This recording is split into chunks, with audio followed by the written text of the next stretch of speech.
A new wind farm in New Brunswick is not only providing sustainable energy, it has transformed a First Nation. We got people moving home. This is really good for us. Next, why this is about so much more than electricity. Welcome back. A New Brunswick First Nation is making money harnessing the wind, a project with turbines that produces enough energy to power 5,000 homes.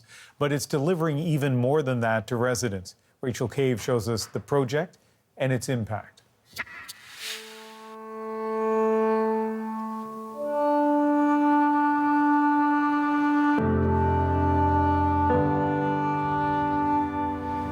For me, wind energy it's the way of the future. As the world changes, as climate change picks up, we're going to be forced to move away from greenhouse gases and oil and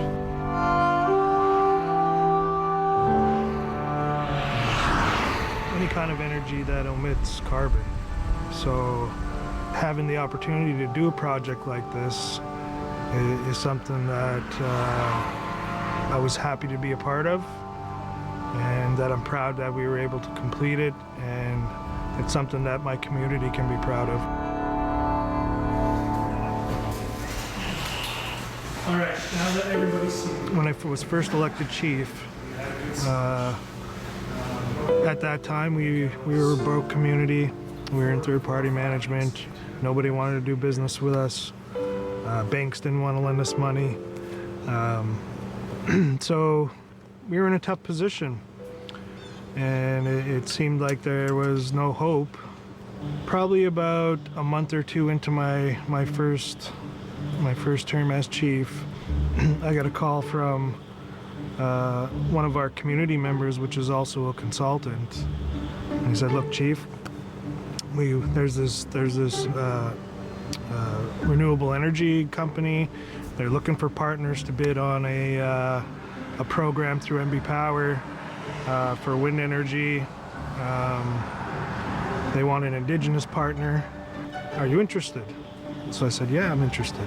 In 2015, Natural Forces was looking around the province for First Nation partnerships. In our search, we found Chief Ross and his council.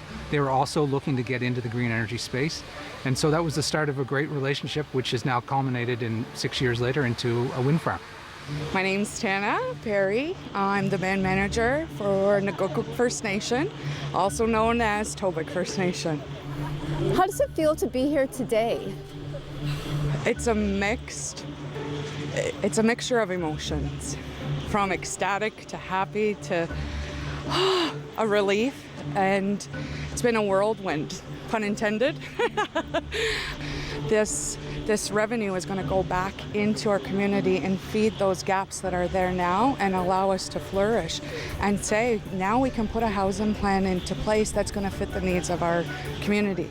We can now put a water treatment plant in place that's going to fit the needs of our community long term for the next 30 years. This is a newly grubbed area that will be the first phase of a planned 200-unit subdivision that will help address our homeless needs here in the community.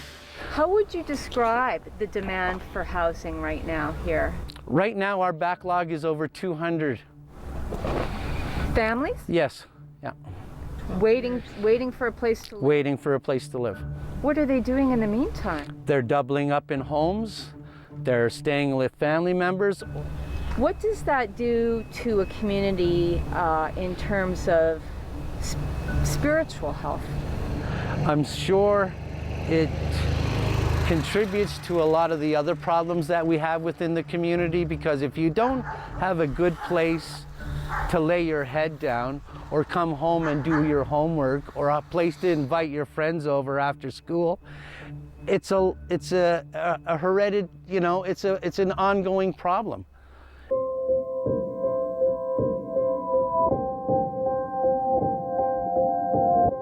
When did Tobic go into third-party management and when did they come out? Do you know those exact?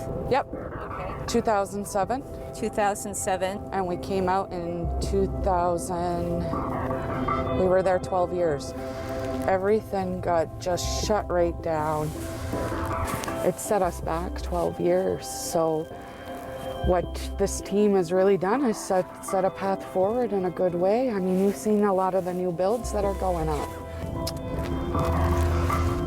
So we got people moving home.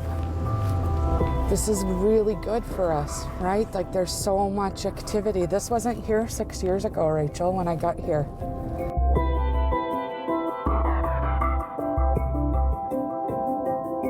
We've always struggled with funding gaps from federal, provincial governments. It's never going to be enough, and I don't think it will ever be enough to provide for our communities, the needs of our communities.